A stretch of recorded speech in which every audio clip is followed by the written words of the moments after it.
Volume Yahweh Ba'Hashem Yahushai Ba'Hashem Rakha HaKodash. Double honors to the apostles of GMS, Ruel, who I learned this truth from, and salutations and blessings to the hopeful elect. This lesson is going to deal with, this is a video I'm going to play of a video I recorded, basically dealing with, what's happening with the WikiLeaks and the pizza situation. I'm not going to say the full name, but whoever's been paying attention, you know what I'm talking about. But this is going to deal with basically how Esau, he worships and venerates himself at the end of the day, right? He puts himself above all nations and all gods, right? Really, right? So I'm going to play this video and then get into it through the Spirit. His previous Instagram profile picture is of Antinius, a Greek emperor whose influence reemerged in the early 2000s, forming a modern cult that attracted a subculture of LGBT polytheists who worshipped Antinius as a deity. Historian and author Lambert Royston writes, the sculptures of Antinius remain one of the most elevated and ideal monuments to pederastic love of the whole ancient world. Dictionary.com defines pederasty as, quote, all right, so I'm not going to play that part, but you can understand for yourself. But the point is that they worship this person, right, Antinius. So I'm gonna go into, right, they have a website for this, right? So I think this was established around like early 2000s when these people they dug this information up and they said, look, we got to worship this guy. So it said the sacred cultus of Antinius, the happy or gay god, right? It says, all those who love Antinius and take faith in his divinity are encouraged to join in the venerations of Antinius the god. It was by decree of Emperor Hadrian Augustus that the apotheosis of Antinius to immortal heroic godliness was accomplished. It says Hadrian officially proclaimed the deification of Antinius on October 30th of the year 130 CE or AD, and commanded that temples be raised in honor of the new god. A priesthood was inaugurated, and the religion of Antinius spread to every corner of the Roman Empire. Right? Now, when you look up that word inaugurated, because you have such practices to this day, which we're coming up to that. We're coming up to the elections, right? The so-called voting elections, the electoral, right? But you after that, you have the results. And then in January, you have something called an inauguration. When you look up inauguration, it means, inaugurate means basically witchcraft, right? August, like the month August. Hold on. All right, so I looked up the word inauguration, right, just to get it. Ceremonial investiture with office, act of solemnly or formally introducing or setting in motion anything of importance or dignity. Let's go down to late Latin, right? Consecration, presumably originally installment under good omens, noun of action from past participle stem of inaugurare, take omens from the flight of birds, consecrate. And then when you look up augur,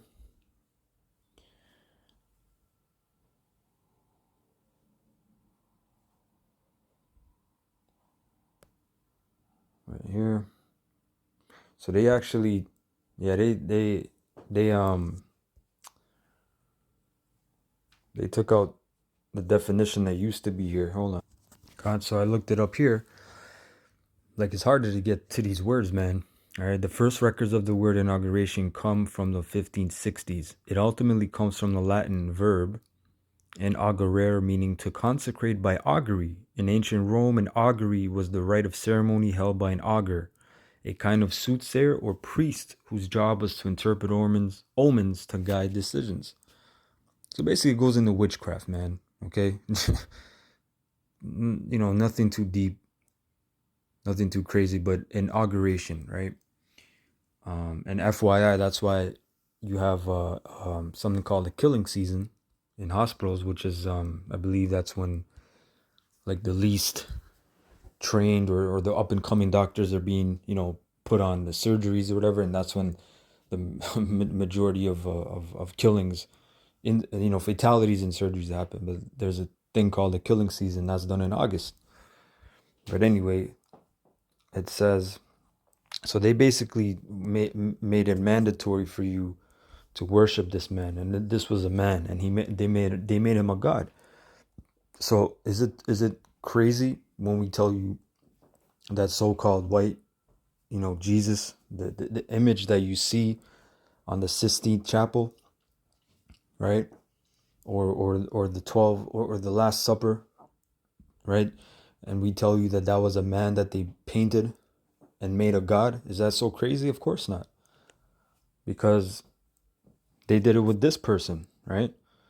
It says on October 30th, and interesting enough, 30th, right? October 30th is the end. 31st is that high holy Sabbath for these demons, for these rich witches, right? October 30th, 2002, right? Early 2000s, the modern priesthood of Antinous, in pity and solemnity, declared the foundation of the new religion of Antinous and the worldwide community of Antinous lovers and believers known as Ecclesia Antinui. All right, so that was pretty much on that point.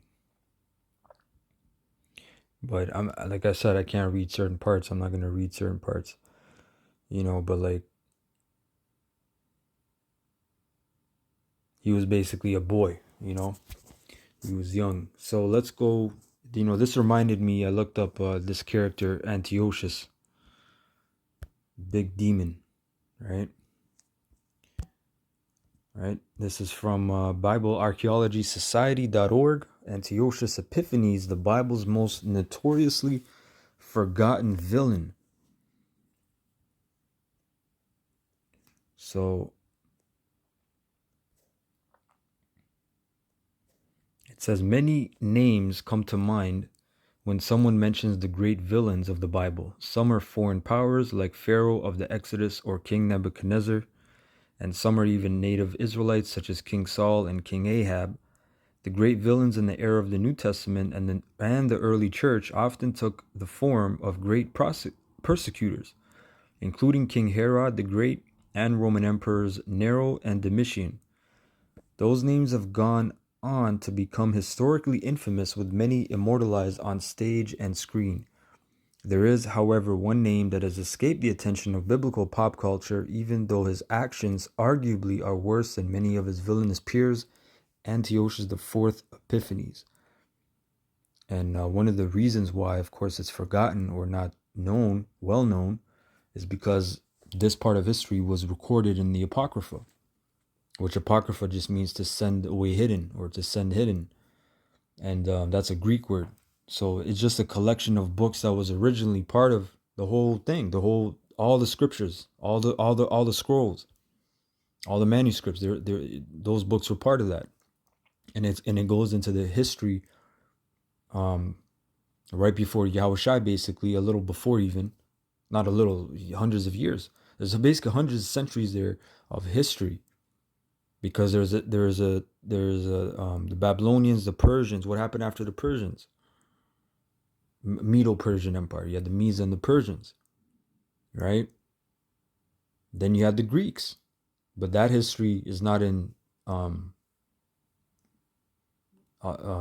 like the majority of the Bibles that you purchase, right? So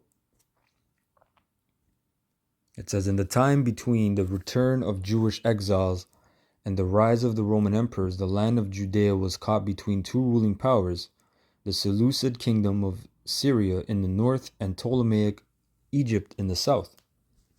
And another key point is the Ptolemies, the Ptolemaic kingdom, they deified themselves too by creating the cult and worship of Serapis Christus, which was a man.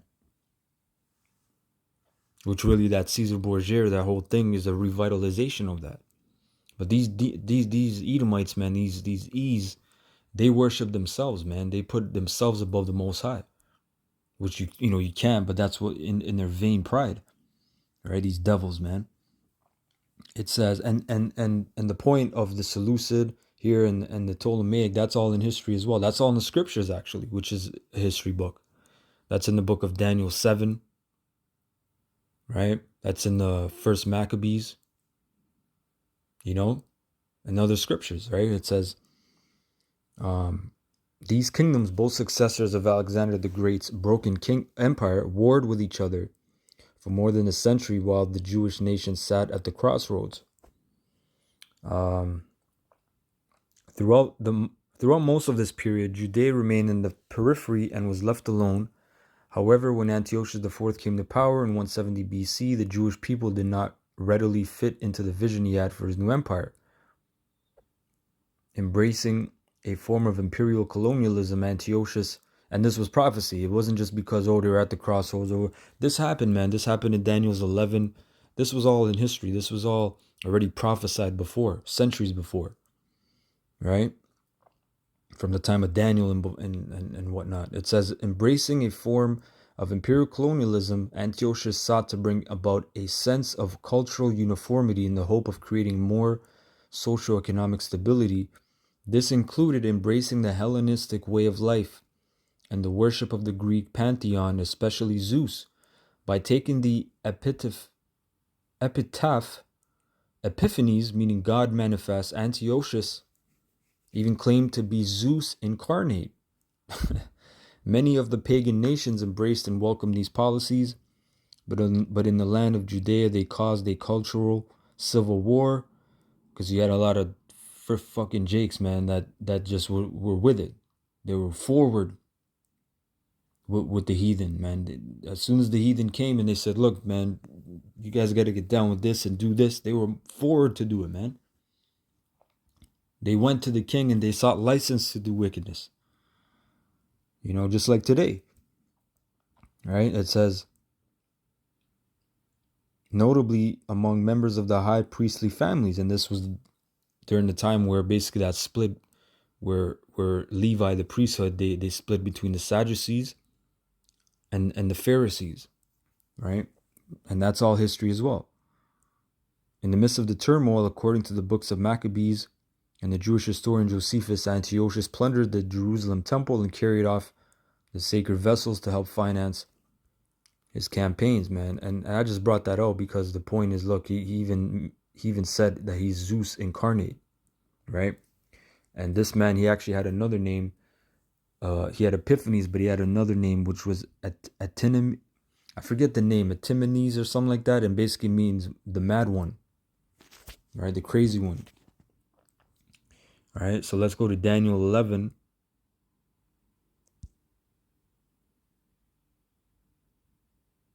And 33, right? And they that understand among the people shall instruct many, yet they shall fall by the sword and by flame, by captivity and by spoil many days. Right? That's all history you can read, man, in the Maccabees, in the Josephus. Now, when they shall fall, they shall be helping with a little help, right? The Maccabees and the Most High was dealing with them spiritually, man. And that whole dynasty, they were living on. They had sons and successors after them, right?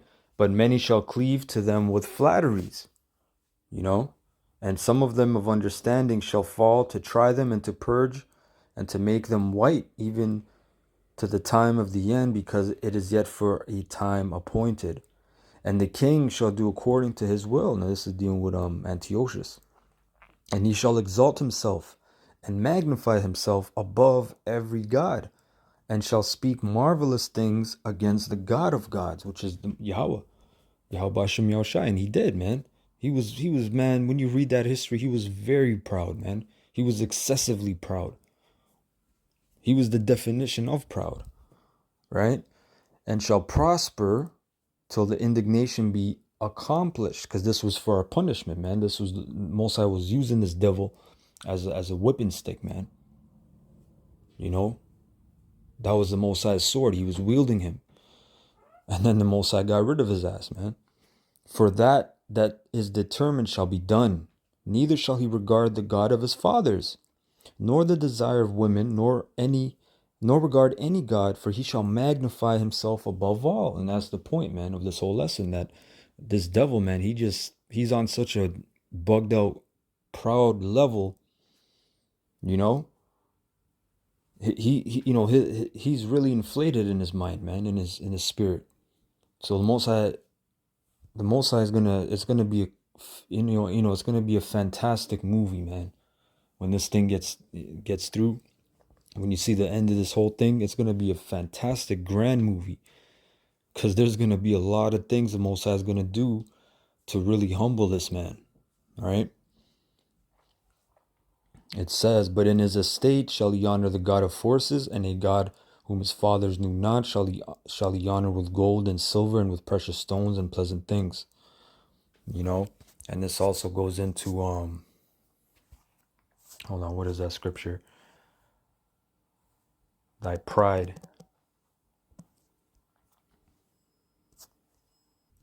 Yeah, Ezekiel 28. This was what I was looking for. The word of the Lord Yahweh came again unto me, saying, Son of man, say unto the prince of Tyrus. Now Tyrus and Zidon on the coast of Israel, dealing with the Hamites, but now it's dealing with Esau because he took up all these gods. All these gods, a majority of these gods, they're old, man. All these powers are all these demons and deities. They're all filth from the ancient world. And Esau took a lot of gods from the Canaanites, right? Son of man, say unto the prince of Tyrus, thus said the Lord power, because thine heart, meaning your mind, is lifted up, and thou hast said, I am a God. I sit in the seat of the Most High, in the midst of the seas, meaning what? These nations. Yes, you are on top because you are Babylon the Great. You sit upon many waters, which is these nations, these kingdoms, right? You're at the top right now. In the midst of the seas, yet thou art a man, and not the Most High, though thou set thine heart as the heart of the Most High. So in your mind, you're the shit, man. You're the Most High. You're the top power. You know? Verse 3, behold, thou art wiser than Daniel. Esau got the intel, man. He got the studies, the research, the resources, the time, the power, all that. There's no disputing, right? There is no secret that they can hide from thee. With thy wisdom and with thine understanding, like in the movie Fast 7 or 8, they had a device or a system, rather, a system called God Eye or God's Eye, and they can hack into any camera in the world, Yeah, I think it was called God Eye or God's Eye, something like that. It says, verse 4, with thy wisdom and with thine understanding thou hast gotten thee riches, because Esau knows the ins and outs, all this, of venture capitalism and, enterprise and business. But really, it says right here, and has gotten gold and silver into thy treasures. Verse 5, by thy great wisdom and by thy traffic hast thou increased thy riches, and thine heart is lifted up because of thy riches. Traffic is what? Business. But you have you have weapon trafficking, you have human trafficking, you have drug trafficking. And guess what? Esau's involved and was involved in all of that by that traffic. Like Apostle Tahar said years ago, when you hear, oh, the traffic, is busy on here and here, it just means business. It's talking about business. Esau doesn't clean the roads and pave the roads every year and maintain the roads and all that shit for your convenience. It's because of business, traffic. Cars, whenever you have a car, for the most part, that's because you're working, you're actually contributing to this whole corporation called America, because you need the car to be on the road, right? You need insurance. You got to pay insurance. You got to register the car, So this thing is a business thing for the government, right? That's why Esau stands out there with the tickets. The centurions, they give you the ticket, they pull you over. That's a business transaction. That's why they call it a traffic violation, which is a business violation. You violated a part of the business. It's all about business, money. You know, yeah, they did by that traffic, man. You know, he human traffics, the opium wars, and all these other, you know, it's not just the opium wars, but that's a big one with the Rothschilds. If you look up that history, you know, that goes into a lot of trafficking. These devils got rich by that, right? Therefore, verse 6, thus said the Lord power, because thou hast set thine heart as the heart of the Most High. Behold, therefore, I will bring strangers upon thee, the terrible of the nations, and they shall draw their swords against the beauty of thy wisdom, and they shall defile thy brightness. And that was the point on that. And then there's one more in the book of Isaiah, actually, dealing with this man's pride. Hold on.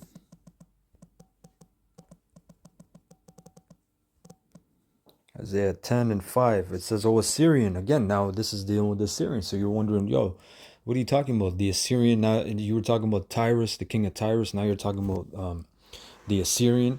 Well, guess what? All these gods are recycled, man.